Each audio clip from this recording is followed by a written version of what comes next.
वैसे मुझे लगता है अंग्रेज काफ़ी कोल्ड होते हैं, क्योंकि मैं आपके व्लॉग्स में ही देख रहा था।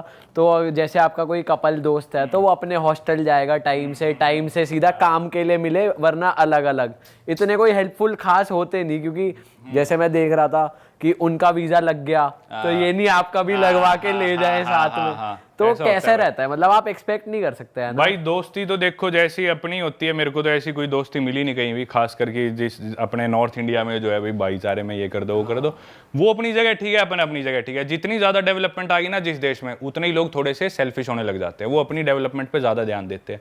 अब उसे दिख रहा है भाई मैं इसके साथ जाऊँगा किसी काम पर 1 घंटा खराब होगा, इसमें मैं अपने लिए 1 घंटा ये प्रोडक्टिव काम कर सकता हूँ, मैं अपना काम क्यों छोड़ूँ। तो वो अपनी जगह ठीक है। जैसे स्पेशली जर्मन्स काफ़ी इस चीज़ में बुरे, हाँ वो दोस्त काफ़ी अच्छे होंगे, लेकिन उनकी दोस्ती होगी कि अपन मिलेंगे 7:05 पे और 8:13 पे मैं निकल जाऊंगा, मेरी मीटिंग है जो भी। बिल्कुल ऐसे है वो। ऑस्ट्रियंस बिल्कुल ऐसे है, स्कैंडिनेवियंस है बिल्कुल ऐसे है कि भी नहीं मैं ना आने में मेरे को 30 सेकंड देरी हो जाएगी, सॉरी मेरा वेट कर दियो। मैं 30 सेकंड मैं आधा घंटा लेट आता हूँ, फिर भी बोलता हूँ तेरी गलती है, तू मेरे को लेने क्यों नहीं आया। वही तो उनका थोड़ा होता है ज़्यादा। तो अपने जिन देशों में डेवलपमेंट थोड़ी कम है, लोग थोड़े कम पंक्चुअल मिलेंगे, लेकिन दोस्ती उतनी बढ़िया मिलेगी। तो जैसे सामने वाले आपको पता है कि मौका आने पे आपकी हेल्प नहीं करेंगे, तो आप अपना इंडियन पना रखते हो या जो जैसा उसके साथ वैसा? नहीं भाई मैं सही बताऊं तो मेरी 26 साल उम्र है और कितने 70 देश घूम लिया। मैं ऐसे कॉकी साउंड नहीं करना चाहता, पर मुझे नहीं लगता कि मेरी एज के किसी आदमी ने इंडिया में मेरे से ज़्यादा दुनिया देखी होगी। मैं ऐसे शो ऑफ नहीं कर रहा, पर मैं मानता हूँ जेन्युइनली दुनिया हो सकता है भाई 2-4 देश शायद फालतू देख लियो, पर मैं नहीं मानता लोगों से मिला हो, या लोगों से हो सकता है कोई यहाँ पे इलेक्शन लड़ रहा हो सकता है हर स्टेट के आदमी से मिले हो। अलग अलग माइंडसेट, अलग अलग एथनिसिटी, अलग अलग कल्चर्स के लोगों से मेरे को नहीं लगता है मेरे से ज़्यादा दुनिया में किसी ने देखा और मिला। तो भाई मैं समझ लेता हूँ कि भी किसके साथ कितना बैरियर मेंटेन रखना है, किसके लिए कितने एफर्ट डालने हैं, तो वो चीज़ मैं काफ़ी अच्छे से समझ लेता हूँ। जैसे आप लोगों के साथ है ना, मेरे को बिल्कुल ऐसा लग रहा है मेरे घर परिवार में चाचे ताऊ के लड़के मेरे खास दोस्त है, तो बिल्कुल खुल के बात करूँगा। आप मेरे को कोई काम कह दोगे पॉडकास्ट के बाद, कल परसों अभी, तो मैं करूँगा। वहीं अगर कोई और होता है भाई मेरे को लग रहा है ये अपना काम देख रहा है, मैं उसकी कोई बुराई नहीं करूंगा, पर उसी तरह से पेश आओ, जो जैसा वैसे रहो। इंसान पर रखने की स्किल आ गई। हाँ, वो मेरे को मैं मानता हूँ काफी अच्छी है। कभी धोखा खाया आपने किसी ट्रिप पे कि भाई किसी पे भरोसा कर लिया, वो साला चोर निकला? हाँ, एक बार हुआ। सुनाओ। तो अभी रिसेंटली हुआ, मैं निकारागुआ, आपने मेरी सीरीज भी देखी थी। तो भाई निकारागुआ की बात है, मैं अब लोगों को थोड़ा सिंप्लीफाई करता हूँ। निकारागुआ एक और देश है, नॉर्थ अमेरिका कॉन्टिनेंट में है, ऑलमोस्ट डिक्टेटरशिप सी है वहाँ पे, very hard to get in for Indians. तो एनीवेज वहाँ मैं पहुँच गया, उधर एक हॉस्टल लेके रुका। उस हॉस्टल में हमें जाना था वॉल्केनो बोर्डिंग करने। वो पॉपुलर है निकारागुआ, वहाँ पे ना एक वॉल्केनो है, और उस वॉल्केनो पे ना लोग फट्टे पे से यूँ स्लाइड करके आते हैं। मैंने वीडियो बनाई थी, देखा था मैंने। तो वो स्टार्ट कैसे हुई, थोड़ी सी एक वो किस्सा ही बताता हूँ। एक फ्रांस का आदमी था, फ्रेंच वाले थोड़े वो होते हैं, फ्रेंच जर्मन ना, इनको एडवेंचर का बहुत शौक होता है। तो एक फ्रांस के आदमी ने वॉल्केनो 2003-4 में डिस्कवर करा था। वो वहाँ पे उसने क्या करा, शायद फ्रिज लेके फ्रिज से उससे स्लाइड डाउन कर गया, फिर उसके बाद कोई कारपेट पे कर गया, कोई मैट्रेस पे कर गया। फिर एक आदमी है वो बोला, शायद ऑस्ट्रेलियन था वो आदमी, तो एक आदमी है वो बोला मैं साइकिल पे करूँगा, तो उसने साइकिल पे वर्ल्ड रिकॉर्ड बना दिया, एकदम जल्दी से नीचे है, उसकी हड्डियाँ टूट गई बहुत ज़्यादा, पर वो रिकवर कर गया। तो फिर इसको उन्होंने बना दी एक टूरिस्ट एक्टिविटी, टूरिस्ट आओ हम आपको फट्टा देंगे, उससे नीचे स्लाइड डाउन करके आओ। तो निकारागुआ में वो करने गया था, अपने हॉस्टल से हमें जाना था वहाँ पे, 1-2 दिन में जाना था। पर मेरी ना कोलंबिया में उससे पहले था मैं, तो स्कॉट करते हुए थोड़ी सी मेरे कमर में हल्की सी चोट थी, तो मेरा दर्द था। तो मैं बोला कि मैं कल नहीं जाऊँगा, तो मैंने सोचा 1-2 दिन बाद जाऊँगा। मेरे हॉस्टल में डॉर्म होता है, तो शेड कमरा होता है, मैं हमेशा हॉस्टल्स में रुकता हूँ। ज़्यादा लोग मिलते हैं, माइंडसेट दोस्ती हो जाती है, साथ घूमने जाओ, चिल करो। तो उसी हॉस्टल में एक लड़की थी नॉर्वे की, तो हम सबकी दोस्ती हुई थी। तो नॉर्वे वाली लड़की मेरे को शाम को बोलती कि भाई चलना पार्टी करने चलते हैं आज शाम को, और मेरे को रेस्ट करना था क्योंकि मेरे को था कि मेरी कमर ठीक हो जाए, मैं फिर वॉल्केनो बोर्डिंग करनी है मेरे को। मैं बोला तू जा, नहीं मैं नहीं जा रहा पार्टी करने। हमने लंच साथ करा था, तो वो सोची थी शाम को भी चले गए, तो मैंने मना कर दिया उसे। तो वो अकेले चली गई पार्टी करने। मैं सो रहा हूँ अपने बेड में, सुबह 3 बजे आती है वो, मेरे को रोते रोते उठाती है और रोने लग रही। कमरे में और सारे सोने लग रहे, मेरे पास आके चीख चीख के रो रही। मैं बोला क्या हुआ? बोली कि मैंने बाहर से पार्टी करने गई थी, एक कोई मेरे को बूढ़ा अंकल मिला कनाडा का, उसके साथ मैंने बियर पी ली और मेरे को नशे हो गए। वापस आने लगी तो किसी ने मेरे साथ छेड़छाड़ करी और मेरा फ़ोन छीन लिया और मेरे साथ गलत हुआ है। तो मेरे को उस पर बहुत ज़्यादा दया आई, मेरे को बहुत बुरा लगा यार। मैंने पहले तो उसको थोड़ा सा डांटा कि भाई ये तेरा मतलब क्या, ऐसे रात को घूमना और बूढ़े अंकल के साथ बियर पीना। तो मेरे को इस चीज़ पे भी गुस्सा आया। फिर मैं बोला चल कोई नहीं, अब जो हो गया तू आराम कर। मेरी थोड़ी सी बहुत ही मैं सिंपैथेटिक हो गया उसकी तरफ। तो मेरे पास बोली मेरे पास फ़ोन नहीं है घर पे बात करनी। तो मेरे पास फ़ोन था, मेरा 2 फ़ोन रखता हूँ, एक iPhone 14 Pro, एक था मेरे पास iPhone 12 Pro Max। तो मैं बोला कि भी ये फ़ोन तू रख ले, कोई नहीं, अपने घर पे बात कर ले और ऐसे वैसे। तो वो बोली ठीक है थैंक यू। उसने घर पे बात करी, अपने जो भी सबको बताया। सुबह हुई तो बोली कि मेरे को नया फ़ोन चाहिए, मेरे साथ फ़ोन लेने चल पड़ेगा क्या। तो हालांकि मेरे को और काम था, उस दिन रिकॉर्डिंग पे जाना था। मैं बोला चल मैं चल पड़ता हूँ। मैं उसे ले गया, उसके लिए फ़ोन सेलेक्ट करा, फ़ोन दिलवाया। वो फ़ोन कल आना था, उधर भी उसकी मदद करी, फिर उसे खाना दिलाया, वापस लाया। भाई मैंने उसकी 2 दिन पूरा ध्यान रखा उस लड़की का। उसके साथ जो हुआ, 2 दिन बाद उसने नया फ़ोन ले लिया मेरे को, उसने मेरा फ़ोन लौटा दिया, मेरा फ़ोन भी ख़राब करके दिया उसने। वो वापस आया, उस पर 15,000 रुपये खर्चा आया।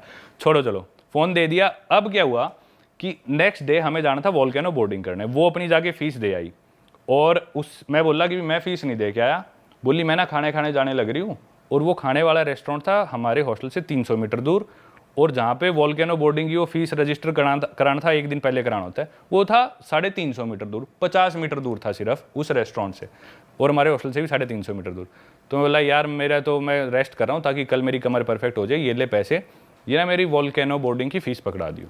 तो लड़की बोली sorry but I am not going there, I am going to have my lunch, I don't want to walk 50 extra metres. मतलब वो लड़की बोल रही है मैं तेरे लिए 50 मीटर एक्स्ट्रा क्यों चलूँ, मैं क्यों तेरे पैसे दूँ। बोली नहीं तू खुद दे आ। मतलब भाई मेरा उस दिन मेरे को इतना बुरा लगा ना यार। तो बताओ अपन कितना ज़्यादा किसी के लिए करते हैं कई बार। भाई ये क्या सीन है यार। भाई इंडियंस ना बहुत दिलदार हैं, बाहर के लोग नहीं है यार। भाई ये थोड़े चोर भी होते हैं, चोरी भी होती है हाँ। जैसे हम भी गए थे लंदन घूमने, हम भी एक डॉम में रुके थे भाई। हम मतलब पार्टी वार्टी करके हमने सोचा कि हम थोड़ा और आगे निकलते हैं, पहले हॉस्टल में चिल करा थोड़ा, फिर हम चले गए। तो जब हम वापस आए ना, तो हमने देखा भाई हमारे 1-2 सामान हमारा गायब है। हाँ, और हमारे साथ रुके हुए थे डॉर्मेट्री में, गोरे ही थे। और एक हरामी तो हमारे बेड पे सो गया। हमने कहा उठाए, कच्छा उतार के सो रहा। ये मेरे साथ भी होता है भाई। भाई एक तो वो बंदा ड्रंक, उसकी कमर पे रखा हुआ सुट्टे का डब्बा, और वो बंदा नेकेड बैठा उसकी चूतर दिख रही। मैं कहा बे यार बेशरम से होते हैं ये थोड़े, है ना। भाई फिर हम परेशान हो गए, हमने कुछ नहीं, चलो सुट्टे का डब्बा उठाया उसका, हम चलते अच्छा परम भाई आप देखो 70 कंट्रीज आपने ट्रैवल करी हुई है, तो कोई ऐसा कल्चर आप कहीं गए हो, आपने देखा हो कि भाई ये कल्चर तो बहुत ही ज्यादा अलग है जो लोग फॉलो करते हैं। भाई अलग से अलग कल्चर देखे, अलग से अलग लोग देखे, हर सेक्सुअलिटी के, ओरिएंटेशन के, माइंडसेट के। सबसे अच्छा कल्चर तो मैं अपना कल्चर मानता हूँ, जो भी कल्चर है। पर क्या है ना, हर कल्चर में अच्छाइयाँ देखो जो भी है। और एक चीज़ ना बहुत ज़्यादा जो मैंने ट्रैवलिंग से ही सीखी, भाई कई कल्चर्स बिल्कुल अपोजिट होंगे पर अपने लिए वो चीज़ बहुत अजीब है। जैसे वो इथोपिया मुर्सी ट्राइब में गया था, औरत अपना होठ काट के उसमें प्लेट डाल लेगी और वो सोचते कि भी ज़्यादा सुंदर लग रही हूँ, मेरा होठ बड़ा होगा, होठ में छेद बड़ा होगा। तो 2 आदमी लड़ेंगे, एक आदमी मर जाएगा, जो जीतेगा आदमी वो अपनी पसंद की लड़की गाँव से चूज़ करेगा, उसके बाद उसकी शादी हो जाएगी। ये चीज़ बहुत अजीब है। पर ना हम उधर देखने गए हैं, उनके पास गया हूँ, तो मैं जाके बोलूँ भाई ये क्या कर रहे हो, अजीब है। वो चीज़ मैं गलत मानता हूँ, क्योंकि मैं गया ही क्यों वहाँ पे। एक तो दूसरी चीज़ ना, जैसे अपने अंदर अरेंज्ड मैरिज का कॉन्सेप्ट बहुत नॉर्मल है इंडिया में। यही बात आप किसी गोरे को बता दो, कहेगा ये क्या मतलब, ये क्या कल्चर हुआ तुम्हारे, घर वाले कैसे तुम्हारा पार्टनर डिसाइड कर देंगे। वहीं अगर हम बाहर जाएंगे तो सिर्फ बीफ खाते हैं, अपन बीफ नहीं खाते बिल्कुल भी। अपने लिए बीफ खाना मतलब बहुत बड़ा पाप है। बाहर मीट ही बीफ चलता है सबसे ज़्यादा। तो देखा जाए ना तो मतलब हर कल्चर अपनी जगह ठीक है। वो बीफ खाते हैं ठीक है भाई, उनको वो अवेलेबिलिटी है, उनको अपने हिसाब से शादी करनी है, करो। उनका जो लाइफस्टाइल है, एनवायरनमेंट है, उसको देख के उन्होंने डेवलप किया। हमारे कल्चर अपनी जगह। तो भाई अजीब वगैरह होती है, सारी तरह के लोग देखे, ओपन मैरिजेस देखी है, और कई 70-70 साल के लोग हैं, कभी शादी नहीं करी, बहुत खुश है, पर ज़्यादातर ऐसे होते हैं डिप्रेशन में है। तो सारी तरह के लोग देखे हैं, सब चीज़ें अपनी जगह वो ठीक है, अपनी जगह अपन ठीक है। भाई आपने टर्म बोला ओपन मैरिजेस, ये क्या चीज़ है और ये कैसे प्रैक्टिस करते हैं? ओपन मैरिज होती है भाई जब आपकी शादी होगी, but then you're still looking for new sexual partners, मतलब पति भी और पत्नी भी। तो आप चाहे शादी हो चुकी, हम एक दूसरे से कमिटेड है। जो इमोशंस है वो हम सिर्फ पति पत्नी आपस में शेयर करेंगे, उसके अलावा जो भी नीड्स है वो हम बाहर सीख कर सकते हैं किसी और पार्टनर से। आपको इनवाइट किया किसी ने? नहीं भाई, मेरे को एक लड़की मिले बहुत है मेरे को। एक लड़की थी, वो थी यूएस की, तो उसके साथ मेरे को मिली वो फ्रैंकफर्ट जर्मनी में। तो उसके साथ ऐसी बात चल पड़ी, तो मैं बोला कि भाई अच्छा कौन कौन है घर में, किसके साथ रहती हो? तो बोली I live with my nesting partner. Nesting partner, मैं बोला वो क्या होता है? बोली नहीं, नेस्ट मतलब हमारा घोंसला, और मेरे घोंसले में जो मेरा पार्टनर रहता है वो, तो हम उसे नेस्टिंग पार्टनर बोलते हैं। तो मैं बोला इजंट ही योर हस्बैंड और योर बॉयफ्रेंड? बोली no, he is my nesting partner. मैं बोला ऐसा क्यों? बोली क्योंकि हम और मेट्स भी आते रहते हैं ना, कभी मेरा और बॉयफ्रेंड आ गया, उसकी और गर्लफ्रेंड आ गई, तो हम नेस्टिंग पार्टनर बोलते हैं। तो ये कंसेप्ट काफ़ी कॉमन है। एक और लड़की मेरे को जर्मनी में ही मिली थी, वो रोमेनियन थी, लेकिन यूएस में काफ़ी कॉमन है कल्चर, और यूरोप में काफ़ी कॉमन है, बहुत होता है। भाई यूरोप वाली जो बेल्ट है वो हम इंडियंस के लिए काफ़ी एक्सेसिबल है, काफ़ी लोग जाते हैं वहाँ पर। और आप दोनों बेल्ट कवर कर चुके हैं, अमेरिकन बेल्ट भी कवर करी है जो इंडियन ज़्यादा नहीं जाते, और ये वाली बेल्ट भी आप कवर कर चुके हैं, तो मुझे डिफरेंस बताओ ज़रा। अमेरिकन और यूरोपियन में अमेरिकन्स क्या है, एनवायरनमेंट को लेके इतने ज़्यादा ध्यान नहीं देते, ज़्यादा प्लास्टिक यूज़ करेंगे, थोड़ा बहुत कचरा भी कर देंगे, ज़्यादा फ्लाइट्स लेंगे, शिप्स लेंगे, जो मन में आएगा वो करेंगे, थोड़े सन की टाइप है कि इस वे में कि भी हमारी मर्जी हम कुछ करें। Europeans on the other hand वो सोचते हैं कि हमारी मर्जी हम कुछ भी करें, लेकिन हम किसी और को नुकसान नहीं पहुंचाएंगे, हम एनवायरनमेंट को नुकसान नहीं पहुंचाएंगे, हमारी वजह से कोई परेशान ना हो, हम खुद की खुशी के लिए कुछ भी करेंगे। यूरोपियंस का ये माइंड सेट है। तो उनको जो भी करना होगा ना, वो कहेंगे कि भी नहीं हम प्लेन्स नहीं लेंगे, एनवायरनमेंट को नुकसान पहुंच रहा है, जो CO2 एमिशन होती है बहुत ज़्यादा होती है, हम शिप्स नहीं लेंगे, हम क्रूज़ नहीं लेंगे, हम कचरा नहीं फेंकेंगे।